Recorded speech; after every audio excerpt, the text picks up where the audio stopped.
Hi friends, അപ്പോൾ ഞാൻ നിങ്ങൾക്ക് എല്ലാവർക്കും ഉപകാരപ്രദമാകുന്നൊരു രീതിയിലുള്ള വീഡിയോസുമായിട്ടാണ് ഇന്ന് വന്നിട്ടുള്ളത്. അപ്പോൾ നമ്മളെല്ലാവരും മീനൊക്കെ മേടിച്ചിട്ട് ഫ്രിഡ്ജിൽ വെച്ചിട്ട് എടുക്കുന്ന ആൾക്കാരാണല്ലേ.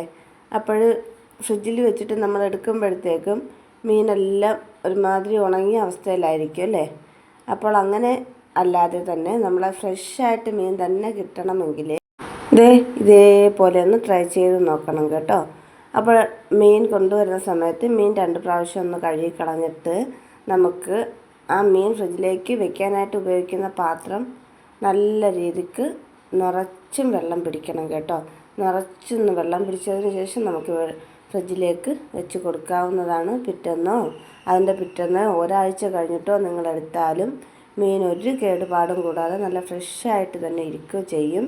അപ്പോൾ കണ്ടോ, നമ്മുടെ ഇന്നലെ ഞാൻ വെച്ചിട്ടുണ്ടായിരുന്ന മീനാണ്. ഇപ്പോൾ എന്താ ഐസൊക്കെ പോയിട്ടുണ്ട്. ഇനി ഞാൻ അതൊന്ന് കട്ട് ചെയ്ത് കൂടി നിങ്ങൾക്ക് കാണിച്ചു തരാം കേട്ടോ. അപ്പം മീനൊക്കെ ഒന്ന് കട്ട് ചെയ്ത് നമുക്ക് എടുക്കാം. അപ്പം ഞാൻ കള്ളത്തരം പറഞ്ഞതോ അല്ലെങ്കിൽ നിങ്ങളെ പറ്റിക്കാൻ വേണ്ടി പറഞ്ഞതോ ഒന്നുമല്ല. ഞാനിവിടെ എൻ്റെ വീട്ടിൽ ചെയ്യുന്ന മെത്തേഡാണിത്. അപ്പോൾ നമുക്ക് 2 ആഴ്ച ഇരുന്നാലും 1 മാസം ഇരുന്നാലും ഇതേ രീതിക്ക് നമ്മൾ മീൻ ഫ്രിഡ്ജിൽ വെക്കുന്നുണ്ടെങ്കിൽ ഒരു കേടുപാടും കൂടാതെ നല്ല ഫ്രഷ് മീനായിട്ട് തന്നെ നമുക്ക് ഉപയോഗിക്കാൻ പറ്റും കേട്ടോ. അതുപോലെ തന്നെ ഇറച്ചിയാണേലും നമുക്കിതേപോലെ തന്നെ ചെയ്തെടുക്കണം.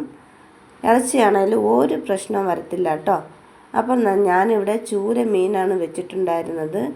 നിങ്ങൾക്ക് വേണമെങ്കിൽ ഏത് മീനും വെക്കാം. ഇതേ മെത്തേഡിൽ തന്നെ തയ്യാറാക്കിയിട്ട് വെക്കാം കേട്ടോ. ഞാനിപ്പം പെട്ടെന്ന് എടുക്കുന്നതിനാവശ്യമായിട്ടാണ് ഇതേപോലെയുള്ളൊരു ഇരുമ്പ് ചട്ടിയിൽ ഫ്രിഡ്ജിൽ വെച്ച് കൊടുത്തത്. അല്ലെങ്കിൽ നിങ്ങൾക്ക് വേണമെങ്കിൽ വല്ല ടൈറ്റായിട്ട് അടഞ്ഞിരിക്കുന്ന പാത്രത്തിൽ വെച്ചിട്ട് ഇതേപോലെ മീൻ എടുക്കാവുന്നതാണ്.